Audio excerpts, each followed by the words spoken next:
오늘의 썰과 사연 시작합니다. 저에게는 15년째 친하게 지내고 있는 대학 친구가 있어요. 신입생 때 같은 동아리에서 만난 친구인데 성격이 잘 맞아서 졸업하고 취업을 한 이후에도 계속 만나고 있네요. 같이 골프도 치고 같은 동호회에서 같이 활동도 하고 그런 친구예요. 저는 결혼한 지 2년 되었고 친구는 5년 되었네요. 둘 다 아직 자녀는 없고요. 둘이서 워낙 친하다 보니 최소한 한 달에 한 번은 부부 동반으로 낚시나 캠핑을 가고 있어요. 저번 주에는 날씨가 좋아 1박 2일 글램핑을 다녀왔어요.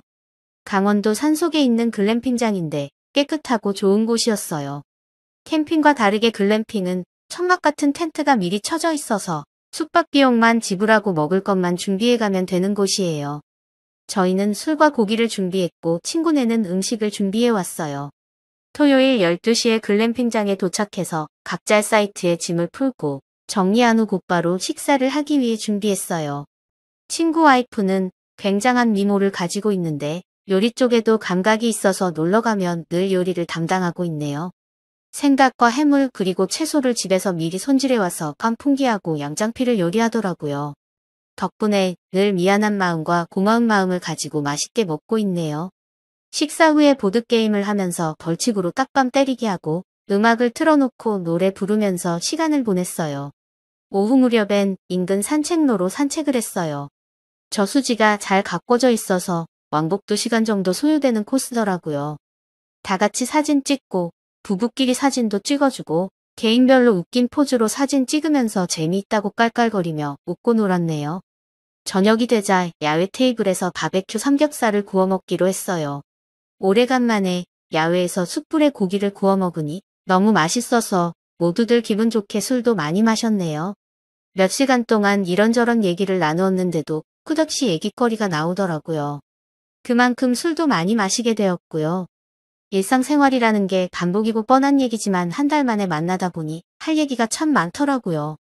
한참을 술 마시며 얘기하다가 10시가 가까워지자 와이프는 졸립다면서 먼저 들어가 잠을 청했어요. 친구와 재수씨랑 셋이서 과자와 오징어를 안주 삼아 맥주 소주 마시며 계속 얘기를 나눴어요.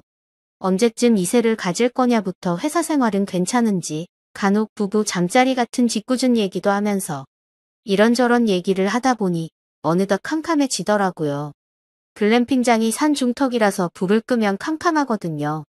글램핑장은 매너 시간이라고 해서 보통 10시가 되면 조용히 해야 하는 규정이 있어요. 저희 사이트에는 와이프가 가서 자고 있기 때문에 친구네 사이트로 들어가서 계속해서 분위기를 이어나갔어요. 12시 정도 되자 친구 녀석도 졸린지 계속해서 고개를 꾸벅꾸벅 하길래 이제 그만 자자고 하니까 괜찮다며 너스레를 떨더라고요. 술도 술이지만 이런 시간 자체가 즐거운 거지요. 친구 녀석이 잠깐만 누웠다 일어나겠다 하고선 침대에 눕자마자 5분도 안 돼서 드르렁드르렁 코를 골기 시작했어요. 재수씨와 둘이만 남은 상황이 되었어요. 재수씨는 조용한 성격이지만 말을 참 잘했어요. 완벽한 미모에 성격까지 좋아서 도대체 친구 녀석 어디가 좋아서 결혼을 한 건지 믿을 수가 없을 정도였지요. 둘은 동호회에서 만났는데 동호회에서 그녀에게 대시한 남자가 한둘이 아닐 정도로 굉장한 미모를 가졌어요. 처음으로 둘이서 얘기를 하는 건데도 묘하게 마치 이제 막 썸 타기 시작한 연인처럼 대화가 잘 되더라고요. 둘은 소주를 주거니 받거니 하면서 몇 병을 더 마셨어요. 분위기가 좋고 기분도 좋았어요. 그런데 역시나 남녀가 둘이만 있으니 사고가 터지더라고요. 아무리 친한 친구의 와이프일지라도 피해가지 않더군요. 둘이서 어느 정도 취기가 올라오자 저도 재수씨도 더 이상은 마시기 힘들어서 술을 좀 깰 겸 해서 바람을 쐬자고 했어요. 밖으로 나오니 산속 하늘의 별이 정말 아름답더군요. 마치 바로 머리 위에 있는 듯 가까워 보였어요. 둘은 조금씩 비틀비틀하면서 5분 정도 걷다가 아무도 없는 조용한 곳에 멈춰서 별빛과 달빛만 있는 하늘을 바라봤어요. 이후 서로 아무런 말이 없으니까 어색해서 무슨 말이라도 해야 할 것 같은데 딱히 해야 할 말이 떠오르지 않더라고요. 솔직히 그 분위기가 좋아서 그대로 즐기고 싶은 마음도 어느 정도는 있었어요. 황홀한 분위기에 취해서 한참 동안 말없이 하늘을 바라보자 어색하지만 야릇한 기류가 흐르는 것 같더라고요. 술 취한 남자의 혼자만의 착각일 수도 있지만 최소한 재수 씨가 이제 그만 들어가자는 말을 하지는 않았으니까요.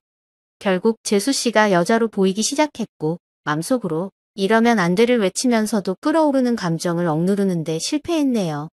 제정신이 아닌 척하면서 재수 씨의 손을 잡으니까 재수 씨가 저를 쳐다보는데 의외로 저의 손을 뿌리치지 않더라고요. 그 상태로 서로의 눈을 10초 정도 바라보다가 거의 서로 동시에 입을 맞추기 시작했어요. 둘 다 술에 취해서 그런지 적극적으로 서로의 감정을 표출했네요. 그날 밤 그렇게 야외에서 넘지 말아야 할 선을 넘어버리게 되었어요. 이제 우리 어떻게 하죠? 재수 씨가 묻는 말에 저는 한참을 생각한 후 감정이 이끄는 대로 가보고 싶어요 라는 대답을 했네요. 어색한 감정을 가진 채 각자의 사이트에 들어가서 잠을 청했어요. 다음날 느지막이 일어나서 점심을 준비하는데 재수 씨는 아무 일 없었다는 듯이 말하고 행동을 하더라고요. 물론 저도 아무렇지도 않는 듯이 행동을 했어요. 그날 하루 종일 끝까지 가보고 싶은 마음과 우정을 배신하지 말자는 마음이 교차하면서 머릿속이 복잡했어요. 친구 녀석이 자꾸 밤엔 낚시를 갈지 골프를 칠지 어떤 것이 좋겠냐며 물어보는데 그런 것엔 관심이 가질 않고 오직 재수 씨와 관계를 어떻게 정리해 나가야 할지만 생각하고 있었어요. 점심을 먹고 짐을 정리한 후 헤어지기 전에 운전석에 앉은 친구 녀석과 조심히 운전해서 가라는 인사를 하면서 옆에 앉은 재수 씨의 눈을 쳐다봤어요. 그녀도 저를 쳐다봤고요. 사건이 발생한 지 일주일이 지났지만 아직도 마음속 정리가 안 되고 있네요.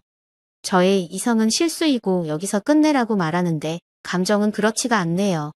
왠지 이 감정을 억누를 수 없을 것 같은 불길한 예감이 들면서 일주일째 여전히 재수 씨와 그날 밤 일만을 생각하며 보내고 있어요.